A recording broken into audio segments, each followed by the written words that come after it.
என் நெஞ்சில் குடியிருக்கும். Already decide பண்ணியாச்சு. தூய சக்தி டிவிகேவுக்கும் தீய சக்தி டிஎம்கேவுக்கும் தான் போட்டி. 2 வருடங்களாக அமைதியாக இருந்த ஒரு கட்சி ஒரே ஒரு மாதத்தில் தமிழ்நாட்டின் அரசியல் கணக்கையே குலுக்கிவிட்டது. யாருடைய ஓட்டு எங்கே செல்கிறது, யார் வெற்றி பெறப் போகிறார்கள் என்று யாராலும் கணிக்க முடியாத ஒரு குழப்பம் உருவாகி இருக்கிறது. இந்த மாற்றத்துக்கு காரணம் ஒரே ஒரு பேர், விஜய்.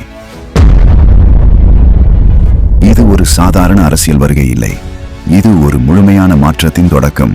சில வாரங்களுக்கு முன்பு வரை இவருக்கு 8%, 10% ஓட்டு கிடைக்கும் என்று சொன்னவர்கள் கூட இப்போது 20, 25% வரை பேச ஆரம்பித்து விட்டார்கள்.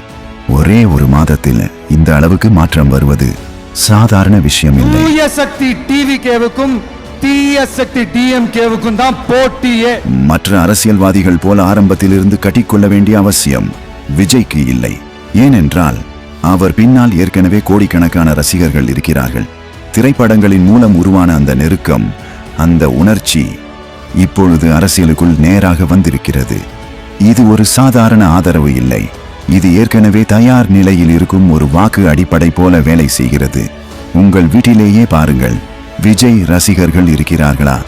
இருந்தால் அவர்களின் ஆதரவு எவ்வளவு வலிமையானது என்று உங்களுக்கு தெரியும். உங்க அண்ணனுக்கு, உங்க தம்பிக்கு, உங்க பிள்ளைக்கு. இந்த ஆதரவின் முக்கியமான பகுதி பெண்கள் மற்றும் குழந்தைகள். இந்த விஜய் மாமா ஜெயிக்கணும்ன்றதுக்காக, நம்ம தமிழ்நாடு ஜெயிக்கணும்ன்றதுக்காக உங்க வீட்டில் இருக்கிற உங்களுடைய அம்மா, அப்பா, சித்தி, சித்தப்பா, பெரியப்பா, பெரியம்மா, பல வருடங்களாக எந்த அரசியல் கட்சிக்கும் கிடைக்காத ஒரு உணர்ச்சி சார்ந்த ஆதரவு இவருக்கு கிடைத்திருக்கிறது. விஜய் அண்ணா என்று குழந்தைகள் அழைக்கும் அந்த உணர்வு, பெண்கள் அவரை ஒரு நெருக்கமான மனிதராக பார்க்கும் அந்த நம்பிக்கை, இது ஒரு கொள்கை அடிப்படையிலான ஆதரவு இல்லை, இது முழுக்க முழுக்க உணர்ச்சியின் மீது நின்ற ஆதரவு. மேலும் இவரது மிகப்பெரிய பலங்களில் ஒன்று இணைய உலகத்தை சரியாக பயன்படுத்துவது. இன்ஸ்டாகிராம், யூடியூப் போன்ற தளங்களில் அவரது முகம் தொடர்ந்து மக்களிடம் சென்று கொண்டே இருக்கிறது. 20 முதல் 40 வயது வரையிலான மக்கள் அதிகமாக பயன்படுத்தும் இந்த இடங்களில் அவரது தாக்கம் மிகவும் வேகமாக உயர்ந்துள்ளது. பெரிய கூட்டங்கள் இல்லாமலேயே இணையத்தின் மூலம் ஒரு அலை உருவாக்குவது அவரது மிகச்சிறந்த யோசனை. விஜய் அவர்கள் தன்னை எம்ஜிஆர் மற்றும் ஜெயலலிதா ஆகியோரின் அரசியல் வாரிசாக அல்லது அவர்களுக்கு இணையான ஒரு பிம்பமாக முன்னிறுத்துவது மிக தெளிவான ஒரு அரசியல் நகர்வு. எம்ஜிஆர் மற்றும் ஜெயலலிதா போன்ற தலைவர்கள் அதிமுகவில் மிகப்பெரிய மக்கள் ஈர்ப்பு சக்தியை வைத்திருந்தார்கள்.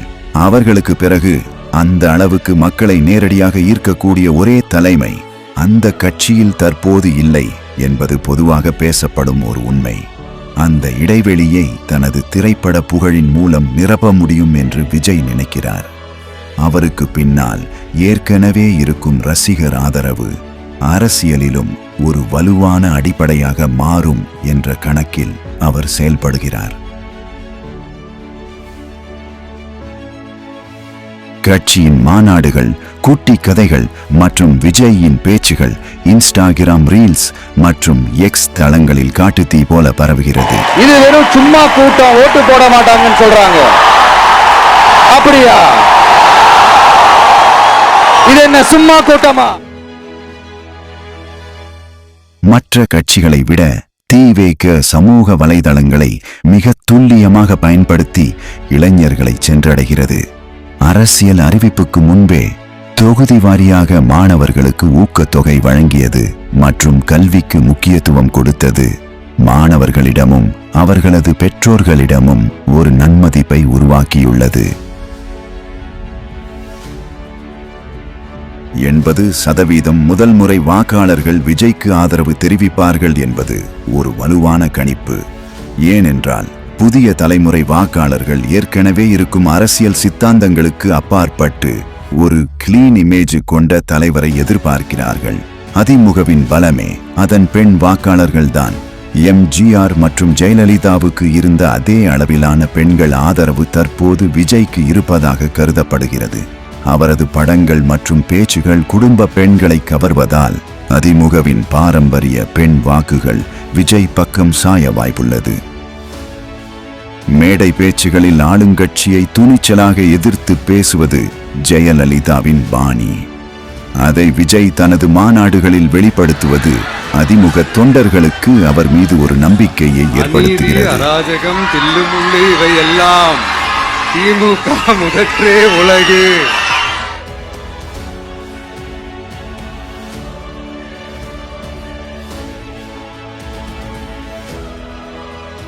தற்குறியா? மக்கள் எல்லாரும் உங்களுக்கு தற்குறிகளா? அதே மக்களோட ஓட்டு வாங்க போற நாம தற்குறிகள்னா அப்ப இவ்வளவு நாள் அதே மக்கள் கிட்ட தானே நீங்க ஓட்டு வாங்கிட்டு இருந்தீங்க. ஒண்ணு மட்டும் சொல்றேன், எழுதி வச்சுக்கோங்க. இந்த தற்குறின்னு சொல்றீங்கல்ல, இந்த தற்குறிகள்லாம் ஒன்னா சேர்ந்துதான் வாழ்நாள் பூரா விடையை கண்டுபிடிக்காத முடியாத அளவுக்கு உங்க அரசியலே ஒரு கேள்விக்குறியாக்க போறாங்க. அதிமுக தற்போது பல்வேறு அணிகளாக பிரிந்திருப்பதும் வலுவான ஒற்றை தலைமை குறித்த விவாதங்களும் அக்கட்சி தொண்டர்களிடையே ஒரு சோர்வை ஏற்படுத்தியுள்ளது. திமுகவை வீழ்த்த ஒரு வலுவான தலைவர் வேண்டும் என்று நினைக்கும் அதிமுக தொண்டர்களுக்கு விஜயின் ஸ்ட்ராங் வில் ஒரு நம்பிக்கையை தருகிறது. டிஎம்கே அதிருப்தி ஓட் விஜய் பக்கம் சாயும் வாய்ப்புகள் அதிகம் என கணிக்கப்படுகிறது.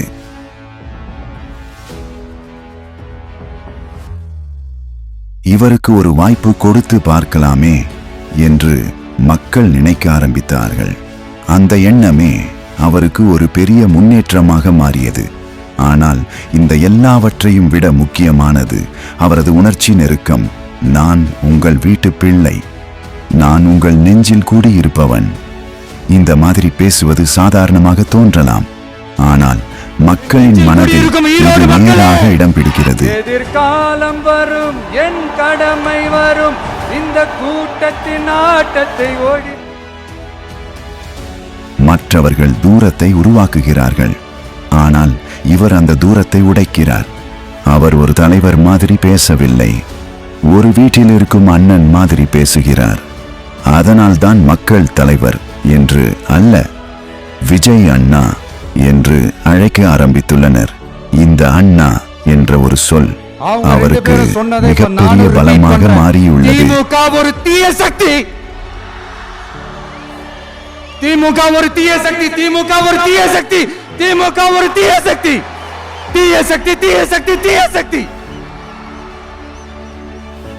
டிவிகே ஒரு தூய சக்தி. எப்படி? டிவிகே ஒரு தூய சக்தி.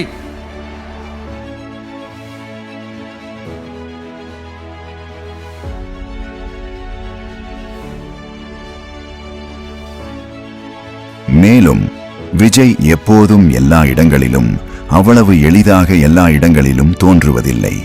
பல பிரசாரங்கள் ரத்து ஆயின. அவர் குறைவாகவே மக்கள் மத்தியில் தோன்றுகிறதும் மக்களிடம் எதிர்பார்ப்பை உருவாக்குகிறது.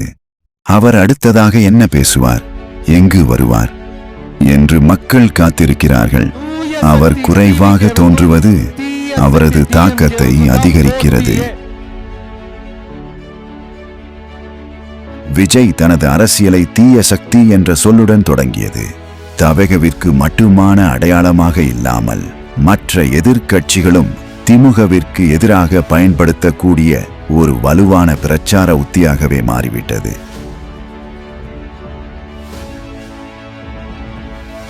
இந்த எல்லா காரணங்களும் சேர்ந்ததால் தான் ஒரே ஒரு மாதத்தில் இவ்வளவு பெரிய மாற்றம் ஏற்பட்டுள்ளது.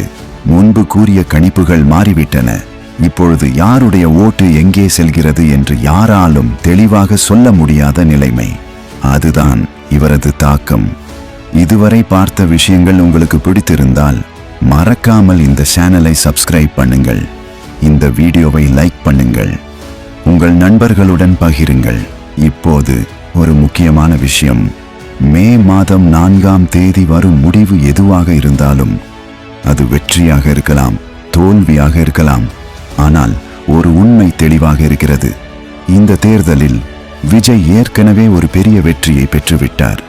ஏனெனில் அவர் தமிழ்நாட்டின் அரசியல் நிலையை மாற்றி வைத்துள்ளார்.